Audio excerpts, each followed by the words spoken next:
नमस्कार दोस्तों, स्वागत है आप सभी का मेरे YouTube चैनल पर। मैं हूं डॉक्टर अल्पिका बागड़ी। आज हमें चर्चा करनी है उस फंगल इन्फेक्शन पे जो कोविड-19 से रिकवर होने वाले लोगों में देखने को मिल रहा है, जो बहुत ही जानलेवा सिद्ध हो रहा है, बहुत ही घातक सिद्ध हो रहा है।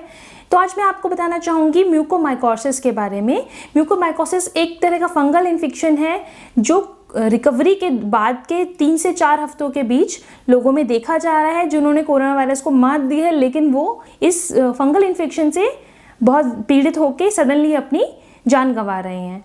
तो आज का वीडियो बहुत ज़्यादा इन्फॉर्मेटिव है, इसलिए वीडियो को अंत तक ज़रूर देखें। और अगर आप मेरे चैनल पर नए हैं तो मेरा चैनल सब्सक्राइब करना ना भूलें, साथ में दबा दीजिए बेल आइकन ताकि मेरे आने वाले वीडियोस की नोटिफिकेशंस आपको मिलती रहें। तो चलिए शुरू करते हैं।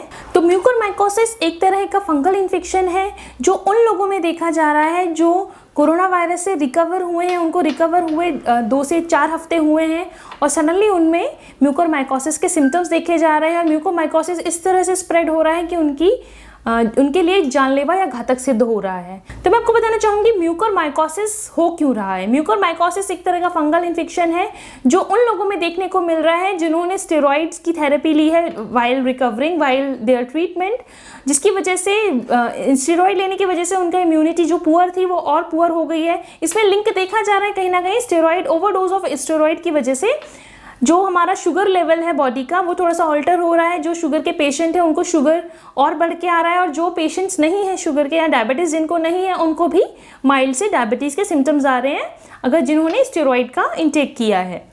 जिसकी वजह से क्या हो रहा है, जो इम्यूनिटी है वो एकदम वीक हो रही है, और वीक इम्यूनिटी एक फेवरेबल एनवायरनमेंट देती है दूसरे इन्फेक्शंस को कैच करने का। तो ये जो इन्फेक्शन है ये फंगल इन्फेक्शन है। इसको पहले ज़ाइगोमाइकोसिस भी कहा जाता था, पर रिसेंटली इसका नाम म्यूकोमाइकोसिस कहा जाने लगा है। म्यूकोरमाइकोसिस यूँ तो बहुत पुरानी एक फंगल इन्फेक्शन है, बट ये इतना नहीं था। बट कोविड-19 से रिकवर होने वाले लोगों में अब ये देखा जाने लगा है। महाराष्ट्र में और गुजरात में काफ़ी केसेस सामने आए हैं। जैसे बताया जाता था पहले पूरे साल में 4 से 5 केसेस आते थे, वहीं कुछ महीनों में ही 22 से 24 केसेस इसके देखे जाने लगे हैं। ये बहुत ही घातक सिद्ध हो रहा है, बहुत ही जानलेवा ये सिद्ध हो रहा है। और मैं आपको बताना चाहूँगी इसके लक्षण क्या क्या आते हैं। लक्षण में इसमें देखा जाएगा कि जो रिकवर्ड पेशेंट हैं उनकी इम्यूनिटी जो एकदम पुअर थी वो ग्रेजुअली जैसे ही अपना बेटर फील करने लग जाते हैं, उनको महसूस होने लग जाता है कि उनके सर में अचानक से हैवीनेस रहने लग गया है, उनका एक पार्ट स्वेल्ड होने लगा है, या फिर नाक में स्टफ्ड अप सेंसेशन यानी नाक भरी भरी रहने लग गई है, और नाक के पास का जो हिस्सा है वहाँ पे ब्लैकिश सा एक एक्यूमुलेशन यानी ब्लैकिश सा कोई डिस्चार्ज सा विजिबल होने लगा है। साथ में देखा जाएगा आंख में भारीपन आने लगा है, या फिर आंखों की रोशनी धीरे धीरे जाने लगी है। यही इन्फेक्शन अगर बढ़ जाता है तो ये ब्रेन तक पहुंच जाता है और मेनिंजाइटिस जैसी तकलीफ का भी सामना पेशेंट को करना पड़ जाता है। अगर ये इन्फेक्शन अगर आपका सुपरफिशियल है यानी अगर सिर्फ आईज या नोज तक पहुँचा है तो फिर भी कुछ चांसेस हैं कि पेशेंट रिकवर कर जाए। नहीं तो अगर ये ब्रेन तक पहुंच जाता है या अगर लंग्स में ये पहुंच जाता है तो पेशेंट की मृत्यु निश्चिंत है। इसलिए अगर आप इस तरह के कोई सिम्टम्स फेस कर रहे हैं, आपको स्टफ्ड अप सेंसेशन हो रही है, आपको ब्लैकिश सा डिस्चार्ज विजिबल हो रहा है, या आपको फेस पे लिटरली सिंगल साइडेड बहुत ज़्यादा स्वेलिंग फील हो रहा है, परसिस्टेंटली हेडेक रहने लग गया है, चक्कर बहुत ज़्यादा आने लग गए हैं, और आपको अचानक से दिखना बंद होने लग गया है, या फिर आपको जो विजन है आपका पूरा होने लग गया है, तो आपने इन सिम्टम को इग्नोर नहीं करना है। आपने तुरंत अपने डॉक्टर से सलाह लेनी है। कहीं ऐसा ना हो कि आपका भी म्यूकोरमाइकोसिस का इन्फेक्शन हो जिसकी वजह से बहुत ज़्यादा तकलीफ का आपको सामना करना पड़ सकता है।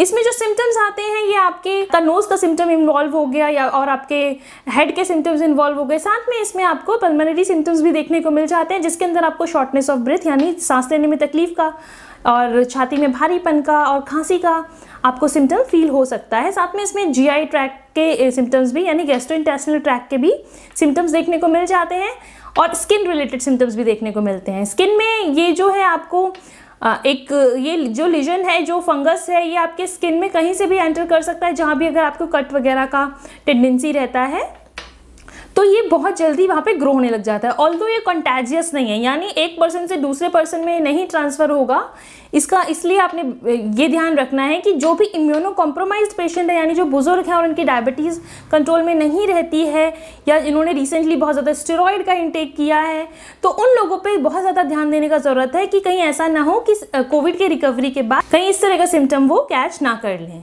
तो इसमें मैं आपको बताना चाहूँगी आपने कोविड की रिकवरी के बाद कैसे क्या क्या ध्यान रखना है ताकि आपको इस तरह का कोई फंगल इन्फेक्शन ना हो, और अगर होता है तो आप उसे जान पाएँ।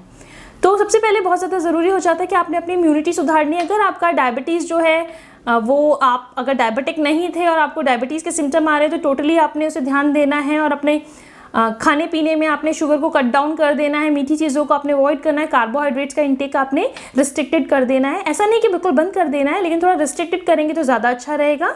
साथ में आपने ध्यान देना है कि आप हेल्दी डाइट ही लें और आपने अपनी इम्यूनिटी को सुधारना है। आप प्रोटीन का डाइट बढ़ाइए, आप फ्रूट को ले सकते हैं। साथ में आप मीठी चीज़ों को अवॉइड कर दिए। जितना आप मीठा कंजम्पशन कम करेंगे तो एनवायरमेंटल फैक्टर्स जो हैं, जो एनवायरमेंट फेवरेबल हो जाता है फंगस की ग्रोथ के लिए, वो फंगस को नहीं मिलेगा, जिससे आपकी इम्यूनिटी स्ट्रांग होती चली जाएगी।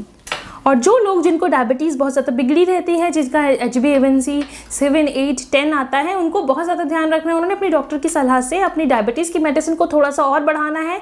अगर उनकी डायबिटीज़ कंट्रोल में आ जाती है तो उनके म्यूकरमाइकोसिस को कैच करने की टेंडेंसी कम हो जाएगी, कैच करने के चांसेस उनके कम हो जाएंगे। तो इसमें बहुत ज़्यादा ज़रूरी है अपने डायबिटीज़ को आप अपना मैनेज करके चलिए और अपने इम्यूनिटी को स्ट्रॉन्ग कीजिए। तो अब मैं आपको बताना चाहूँगी आप ऐसी कौन सी होम्योपैथिक मेडिसिन है जिसे लेके आप अपनी इम्यूनिटी को और स्ट्रॉन्ग कर सकते हैं, ताकि आपको इस तरह की किसी दिक्कत का सामना ना करना पड़े। और अगर बाई चांस आपको सिम्टम्स आते भी हैं तो आप अपनी डॉक्टर की सलाह लेनी है, आपने अपने डॉक्टर के टच में रहना है, क्योंकि इसमें अगर स्टार्टिंग का जो सिम्टम है वही कैच हो गया तो फिर भी रिकवरी के चांसेस हैं। अदरवाइज ये 50% फेटल डिजीज़ है। बहुत ज़्यादा इसमें टेंडेंसी यही रहती है कि पेशेंट कोलैप्स कर जाता है, पेशेंट के जो सिम्टम्स हैं वो कंट्रोल नहीं हो पाते और पेशेंट की मृत्यु हो जाती है। तो इसमें साथ में आपने ध्यान ये देना है कि मैं आपको एक होम्योपैथिक मेडिसिन बताने जा रही हूँ जिससे लेके आप अपनी इम्यूनिटी को स्ट्रॉन्ग कर सकते हैं, बट आप उस मेडिसिन को उसका ऑल्टरनेटिव, उस डिजीज़ का ऑल्टरनेटिव मेडिसिन को कंसिडर नहीं करिएगा। उस मेडिसिन को आपने एज इम्यूनिटी बूस्टर लेना है, क्योंकि इम्यूनोसप्रेसेंट पेशेंट के अंदर वो बहुत अच्छा काम करती है और इम्यूनिटी को स्ट्रॉन्ग करने का काम करती है। मैं बात करना चाहूँगी इचिनीशिया ऑगस्टिफोलिया टिंचर की। बहुत अच्छा इचिनीशिया का एक्शन रहता है इम्यूनिटी को बूस्ट करने के लिए। तो इचिनीशिया की आपने डोजेस लेनी है।